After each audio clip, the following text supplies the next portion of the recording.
Oke kelas, kita akan lanjutkan dengan materi kewajiban lancar. Kewajiban lancar itu ada 6 poin. Yang pertama, utang usaha. Utang usaha itu akibat dari transaksi normal perusahaan operasional biasa. Kemudian ada utang wesel. Utang wesel itu yaitu utang dengan perjanjian tertulis secara formal. Kemudian ada pendapatan diterima di muka, ada utang gaji, ada utang pajak, dan utang bunga. Nah, kita satu-satu ya. Kalau utang dagang udah biasa, kemudian utang wesel. Nah, utang wesel di mana itu biasanya ada jangka waktu yang pasti, ada bunga yang sudah ditentukan kapan harus melunasi dengan jumlah berapa. Nah, kita berikan contoh ya. Misalnya, ya, kita bahas utang wesel. Tanggal 1 November 2019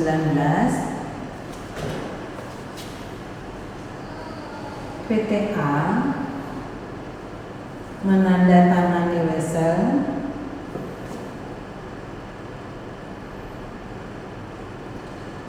nominal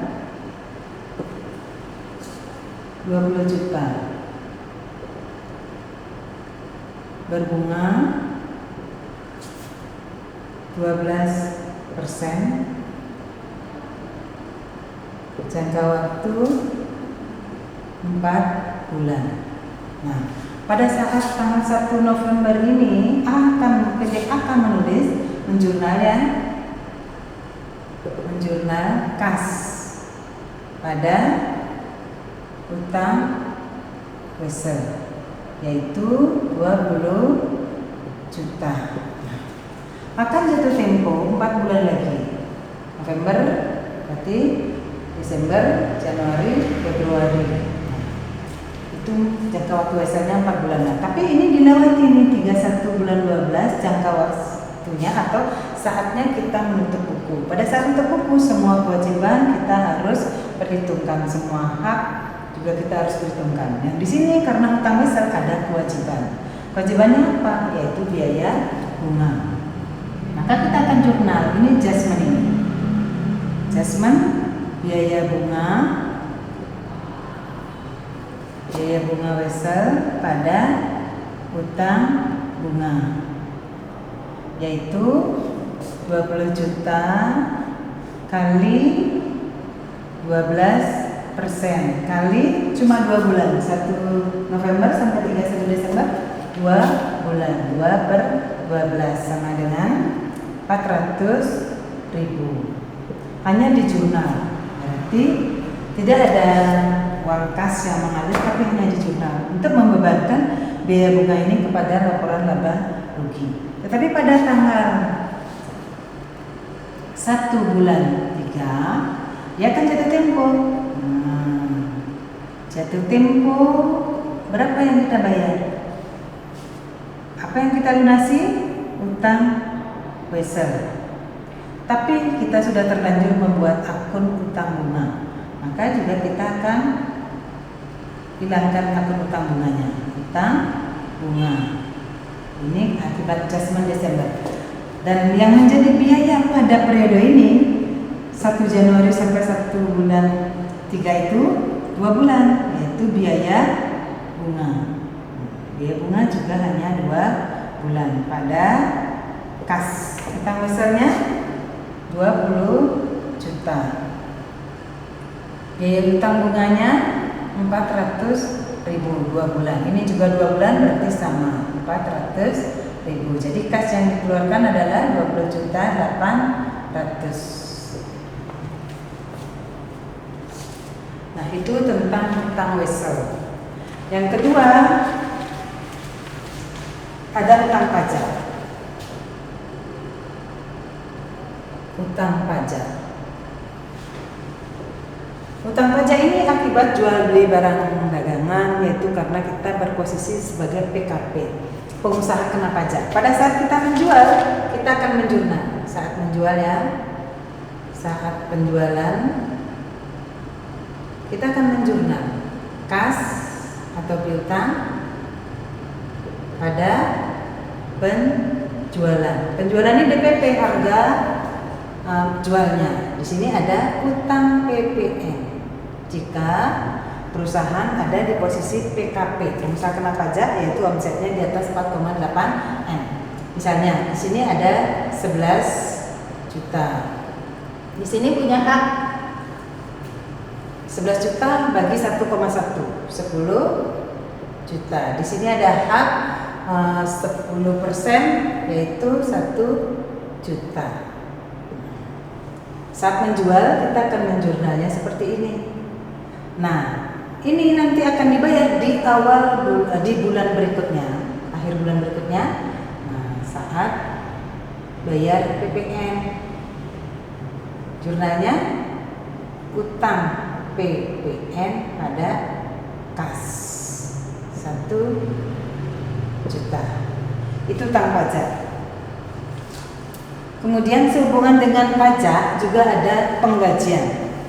Penggajian ya, jurnalnya saat menghitung gaji. Menghitung gaji, belum membayar gaji. Biaya gaji berapa misalnya biaya gaji kita? 52 juta beserta PPh-nya. Haknya karyawan berapa? Itu adalah utang gaji. Ini akan disalurkan kepada karyawan. Haknya pemerintah berapa? Ini utang PPh 21 misalnya 2 juta. Nih. Di saat menghitung gaji di akhir bulan atau pada saat kapanpun, pada saat menghitung gaji jurnalnya seperti ini. Pada saat membayarnya, saat membayar utang gaji, bulan berikutnya ya, utang PPh 21 ada kas.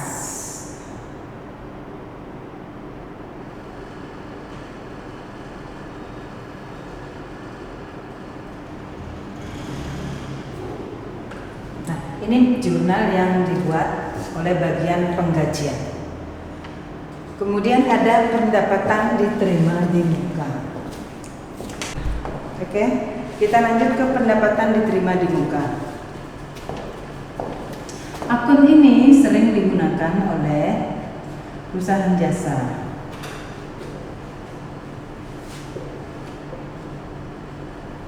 Seperti penerbangan, seperti jasa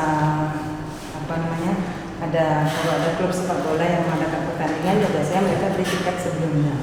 Nah, ini yang dipakai untuk melakukan pemesanan. Saat pemesanan tiket, maka jurnalnya adalah kas pada pendapatan diterima di muka. Misalnya 7 juta. Saat terpenuhinya